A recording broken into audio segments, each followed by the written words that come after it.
And I want to make it really clear to our listeners is that you can't change your self-talk. Uh, so that inner critic that's beating yourself up is kind of just let that inner critic go, because that's just that inner critic is just flowing. It's there. We can't stop it. So be kind to yourself in that way, and then ask yourself that those kind of questions. Like, you can give some more examples. The kind of questions that ask yourself that help start to say, okay, well, that thought's going to happen, but what can I ask myself? We've talked about this before. What can I ask That's right. myself?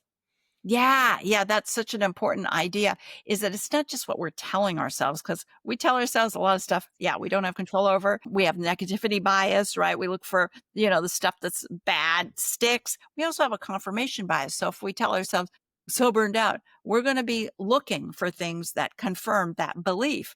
But we don't have to get into that. What we can do is ask ourselves, wait a sec. I am surviving. Yes, I have a tremendous workload. It's not fair. I'm not being paid enough and my boss is a grump. Doesn't matter. Is what am I doing that's helping me even get up in the morning and show up at work? And what difference is it making to me and the people I love or need to take care of? So that's Well, one thing. yeah. And what else then? And the next thing is what suppose in the next 24 hours I changed one thing. What would that be?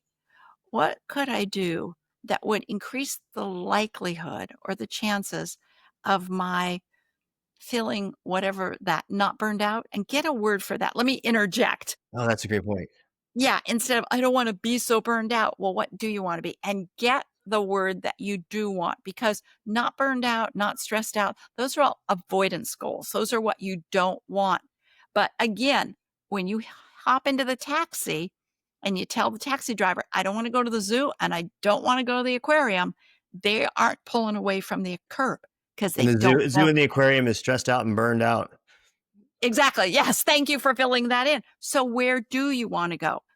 And it's different for every person. Yeah. Maybe it's energized. Maybe it's relaxed. Maybe it's calm. Maybe it's peaceful.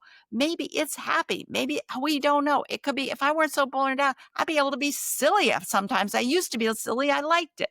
So fill that word in. And that could be a lot of work, because we often don't think about what we do want and what that will look like. So Oh, that's that's so powerful. And that's what I miss too as well. Is when burned out. Well, okay. Well, where do you want to be instead? And then, as you said, what's one thing I could do in the next 24 hours to tell me that I was moving in that direction towards whatever that. Yeah, exactly. And you never know. And what's cool is I talked about turning your brain on, is once your brain's turned on, the things that you think you should have done or could do, they may fall by the wayside because you have so many other ideas. And that's cool.